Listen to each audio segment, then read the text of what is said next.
If you ask my friends about my luck, they'll tell you I'm cursed with bad luck in games. And yet, I love games with random chance. If you're anything like me, you get sucked into game loops, especially in roguelites with randomized elements. I've wondered why I love random chance, how I can use it to become a better developer, but also how not to fall victim to gambling schemes in games, so I've done some research. I hope this video will give you a start in learning to recognize when you're playing games or spending money habitually, not because you're having fun.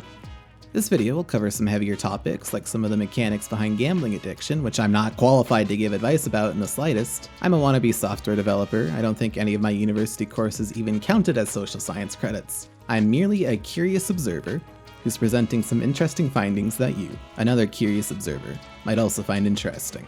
The first part of this video will introduce some concepts through studies done on animals. If you're sensitive to that, I understand if you want to skip to the second section on how random chance mechanics are implemented into games. You will miss out on hearing about the rat casino, though. I heard about this first, rather famous study from a channel I don't follow much anymore, but I was particularly interested in the outcome. B.F. Skinner, an American psychologist and Harvard professor, developed his Skinner's box, or just Skinner box, but that sounds kinda grim. It was an apparatus used to allow researchers to focus on an animal's response to certain stimuli. Criticism of Skinner's box include being forced into a confined space is stressful for the animals, especially when negative reinforcement is involved. It isn't required for the animals to understand its actions, so it can be misleading if the animal understands the processes, and that it oversimplifies the complexity of the human brain in regards to learning and problem solving. Now that you've heard the term, you might recognize it being referenced to games that have a reward mechanism for engaging in the gameplay loop. There's actually a name for recognizing things more after you learn about them, the Bader-Meinhof phenomenon, but that's aside from the point. In the particular study I'm interested in, the box was equipped with a disc that, when pressed, would release a food pellet. Pigeons were placed in the box and conditioned to peck the disc, receiving a small food reward. Different pigeons were tested in a different setup, which required a random amount of pecks, around an average, to release the food pellet. Skinner noticed that the pigeons who received the variable reward seemed to compulsively peck the disc in anticipation of a reward. Since they didn't know when the reward would come, they kept performing the required action. The point here is that animals, which exhibit similar behaviors to humans, are reward-seeking and will continue to do an action after it's reinforced. The distinction is that the pigeons were compulsively pressing the disc for the randomized reward, and did so more than on the other reinforcement schedules, which I'll get into in the next section. The next study is more fun as subjecting rats to gambling mechanics can be. It's the rat casino. This study, by Michael M. Barris and Catherine A. Winstanley of the University of British Columbia, studied the effects of lights and sound cues on gambling behaviors.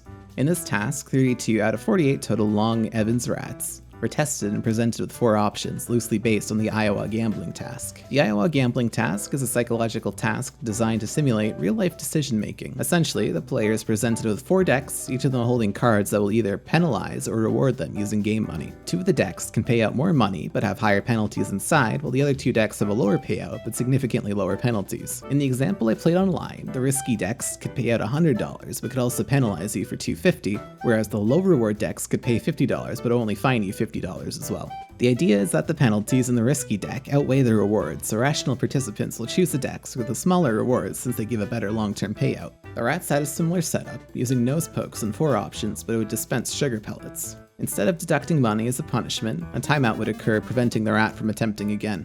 The more pellets in the reward, the longer the timeout would be. In this case, the hypothetical best option would be the 2 pellet hole between the reward amount and the expected punishment timeout period. The rats were free to choose any option on every trial. For the next trial, the cued rat gambling task, the setup was the same, except audiovisual cues were also delivered with the sugar pellets. The higher the sugar pellet reward, the more lights and sounds would play, similar to real-world games and casinos. To start testing, the researchers determined if the rats preferred slower or faster light flashes, going between 1 and 5 Hz, rewarding a sugar pellet for each nose poke. The rats vastly preferred the fastest. They also used these tones as sounds for the riskier options.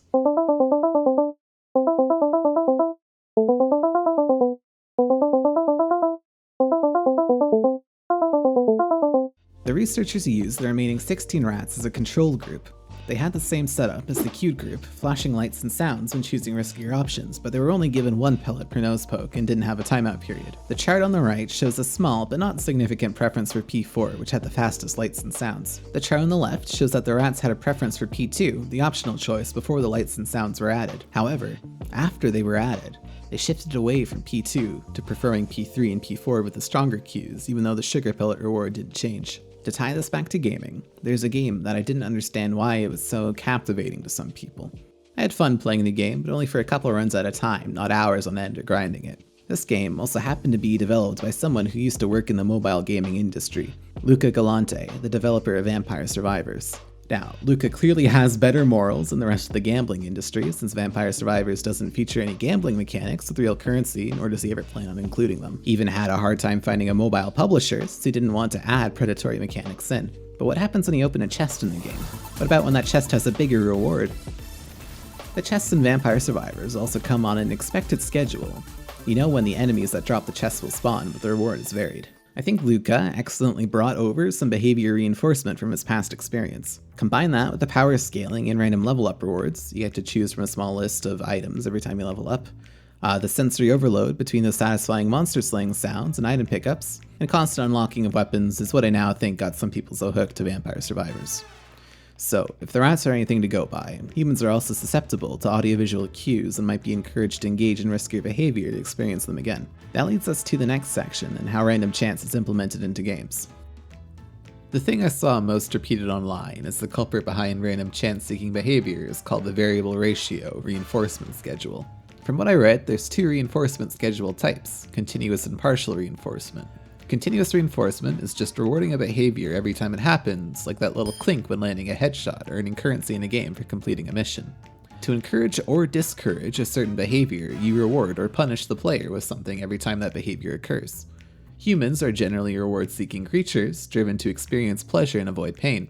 Then there's also the anticipation of a reward, but I'll get to that in a little while. Other than continuous reinforcement, there's partial reinforcement, which has at least 4 different schedules: fixed interval, variable interval, fixed ratio, and variable ratio. They differ in that interval schedules are determined by an amount of time passing, ratio schedules are determined by an amount of something being done. In fixed schedules, you know how much time or how many things you need to do, and in variable schedules, you don't know how much time it will take or how many things you need to do to receive a reward. So, in a fixed interval schedule, you might be rewarded at the end of a week for finishing all your homework. In a variable interval schedule, you might have a varying amount of time passing before you're rewarded, like receiving a YouTube notification for a YouTuber you like. In a fixed ratio schedule, you might get your 10th cup of coffee for free after buying 9, but in a variable ratio schedule, you don't know how many times you need to do something for a reward to occur. Say, for example, buying scratch tickets. Even when the desired behavior occurs, buying and scratching the ticket, you usually aren't rewarded. By giving the rewards after an unpredictable number of actions or attempts, games are able to keep the player, ergo you, hooked, since you'll be in constant anticipation of the reward. It could happen on your next action, but it might also not happen for another 10 actions. When we look at negative ways developers implement the variable ratio schedule, you get your classic examples of highly criticized game mechanics, especially monetary ones, including loot boxes. The loot boxes themselves could be seen as a reward given on a different schedule, like earning one after playing 5 matches, but we're more interested in the legendary items or skins inside, which I'll be calling drops. Those legendary drops are given on a variable ratio schedule, since you don't know how many you will need to open to receive the legendary drop. Another example is farming for drops, like gear in most MMOs. Some people will spend real days, like real actual days, repeatedly attempting or grinding certain dungeons or killing certain mobs to try and obtain certain pieces of gear. You don't know how many matches it will take to win a competitive game, and when there's a reward like Elo at stake, you're much more attached to the outcome. Some games also have a highlight mechanic baked in where your best moments are saved, so you might be excited when you get to replay those. Even random positive messages from strangers might count here. Maybe this last one doesn't quite fit the definition, but fun matches of competitive games occur on a variable ratio schedule too. I've been playing Overwatch casually since 2017 off and on. Sometimes my friends and I stay on for hours hoping to have just one quote-unquote good game, where it's not one-sided and everyone feels like they played their best. You know, where your teammates are good or at least cooperative and you can execute on a plan together. We didn't even have to win, it just had to feel like a balanced match. Another kicker here is that variable ratio schedules are incredibly resistant to extinction. Resistance to extinction means that the conditioned behavior will continue long after the reinforcement has been removed. I think that's a large factor to why people get hooked on some games, because they keep chasing the fun they had when they first started playing. You might have had more fun starting a game since you learn more in the early stages, which can be really gratifying, right? And everything is new and exciting. This doesn't mean that the habit can't go extinct though, since after long enough, especially without reward, participants will eventually quit the action, in this case playing the game. There's also the issue with gambler's fallacy. If you need a refresher, it's the belief that an independent event that has occurred less frequently than expected has a higher probability of occurring on subsequent attempts. Basically, the belief that past results can affect future outcomes to balance out the results in expected ratio. For example, if you flip a coin 9 times and they all come up heads, then the gambler's fallacy suggests that tails might come up next since it hasn't happened in a while. While flipping 10 heads in a row is statistically slim, it's 1 in 1,024, after 9 coin flips, the chance that it comes up heads again is 50-50, same as every other flip, assuming you don't have like a weighted coin or something. The same thing happens everywhere with random chance in gaming. Haven't opened a legendary skin in the last 20 boxes? Surely you will in the next one, or in the next few, right? What's worse is that if it does happen, it just confirms your beliefs. Behind variable ratio scheduling is anticipation. It's that tension. It's the promise and possibility of a reward that floods our brain with dopamine. You might also idealize your reward, imagining it to feel greater than it ends up being. That's what brings people back to pulling the lever, waiting for the gotcha orb to drop, or any other behavior. My personal advice? Learn to recognize when you aren't having fun and do something else instead. Around late 2020, early 2021, I realized I wasn't having fun playing Overwatch, so I took a long break. I started playing again around mid-2022, a little before Overwatch 2 was announced, and it helps that there was a large wave of new interested players, or players coming back at the same time. I've been having more fun playing single-player games and working on my creative works, including this channel, so I've taken some more time off of competitive games. When I do play, it's fun, but then I can put it down again without a problem. Game developers can also use variable ratio reinforcement in a more positive way to improve your enjoyment with the game that doesn't impact your mental health or wallet like loot boxes or competitive games do. I find the thing that brings me back to roguelites in particular is the rare broken build or god runs, those runs where you get some kind of crazy synergistic combination of weapons, skills, perks, or whatever it's called to make you an unstoppable killing machine. Those only come once in a while though. What I like about games like Hades or Slay the Spire is that you're expected to play and beat the game multiple times, so they can afford to let you have a broken build run without messing up the game's progression. If the game was linear, then you would breeze through it to the ending without a problem, right? Critical hits also count here, since you don't know how many attacks you'll need to land before you hit a crit. Depending on the game, that might be a small bonus or something you can build towards and depend on. If the chance is low, then it can be exciting to land them. In the same kind of vein, sometimes the procedural generation of a map can give you interesting or unique features, or it can give you an extra special run in strategy games. I play Civ 5, 6, and Stellaris, and in each of those games, spawning near natural wonders in Civ or broken megastructures in Stellaris can give a massive advantage, albeit those spawns are fairly rare. Sometimes the map is generated in a novel way that it helps enhance the play too. There are times you get some kind of good start, contrasts the regular expected runs, but that also kind of encourages people to reroll until they find a start they like. Also related to the previous point is occasional rare events or interactions you don't normally see during a game. Random chance Easter eggs also fit here. A classic example of a rare event, running into Gaster in Undertale, whose room has something like a 1 in 1,000 chance of spawning during an Undertale playthrough. I'm sure you can also probably think of some rather rare encounters, like say stumbling onto a shiny Pokemon, though maybe that's too rare to even be considered a reinforceable or reward. Another notable effect that might further encourage players to keep playing is the near miss effect.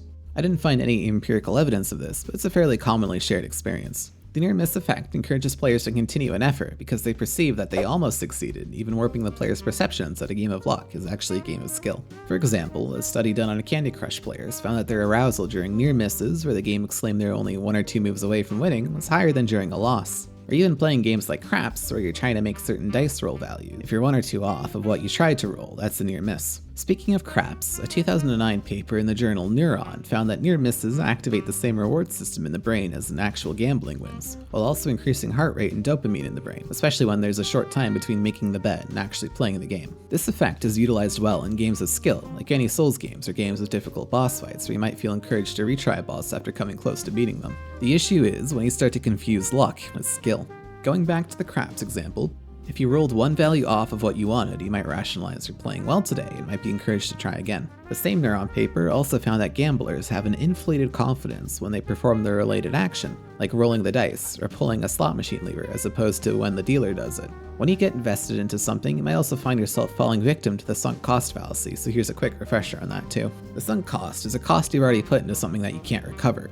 For example, you've spent 2 years worth of money on school tuition. The fallacy comes in that people take the costs they've already put into something into future decision making, like choosing to continue the next 2 years of school even though you might dislike what you're doing, since you already spent 2 years worth of tuition. If you've put $100 into loot boxes and you haven't pulled what you wanted, you might be prone to rationalizing that you're already $100 deep and might as well continue trying to pull whatever you want. Gambler's fallacy also chimes in to say that you're $100 closer to the skin you want. Or maybe you've already put 40 hours into a game you're not enjoying, so you might as well spend the next 20 finishing it, or else those 40 hours will be wasted. Same goes for continuing to grind for a weapon as well. Maybe you keep going to avoid the uncomfortable thought that you wasted your own time or money doing something. It's especially tough when you've spent hundreds of hours in a game or spent hundreds of dollars.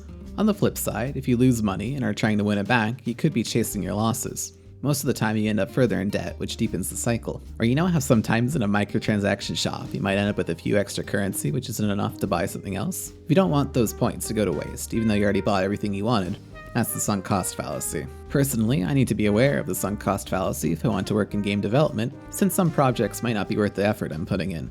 My advice here is to know your odds, and when you've invested too much time or money into something, and learn to step away. It can be tough though, since people generally overestimate their chances, which is another thing that casinos take advantage of. I'll make a quick note about this next point. It's not directly related to the video topic, but I think it's important. Some people don't have proper coping mechanisms to fill a hole that's left by a lack of satisfaction in their life, and they fill it with gaming or gambling instead. Like I said, most humans are reward seeking. We seek dopamine to try and numb that lack of satisfaction or to forget the source of our pain. We can get that dopamine with gaming, gambling, sports, or social media. I'm not advocating for people to stop gaming. Like I said, I want to be a game developer, but I think it's important to recognize when you're feeling an internal issue with a substance or hobby, since that won't fix it. I do think it's an issue when developers design systems used to monetarily exploit players though, and will continue my efforts to point them out. So as a recap, there's a couple of important things to keep in mind so you don't fall victim to gambling or random chance rewards. We, as humans, are generally susceptible to random reward schedules, some people even more so. Some people also use hobbies or the dopamine of random chance to fill a void in their life. My recommendation is to learn to recognize when you aren't having fun anymore and do something else instead. In the studies, we found some proof that animals will also favor variable reinforcement schedules, and that animals, much like humans, tend to make riskier decisions when exposed to rewarding audiovisual cues at the same time, like bright lights, flashing colors, and pleasing sounds or music. There are also a few biases and logical fallacies we might fall victim to, like the gambler's fallacy or the sunk cost fallacy. Sometimes you might also find yourself confusing luck-based mechanics with skill-based mechanics. The best way around those is familiarizing yourself with the real chance of the mechanic and recognizing when it's not worth your time or money anymore. Also learn to cut losses and move on. I really hope this video was informational and interesting, and that it might help someone learn to evaluate their own gaming habits. If you're interested in more video essays that cover game-related subjects, you can click the playlist on the screen, or find it on my channel page. Thanks, I'll see you there.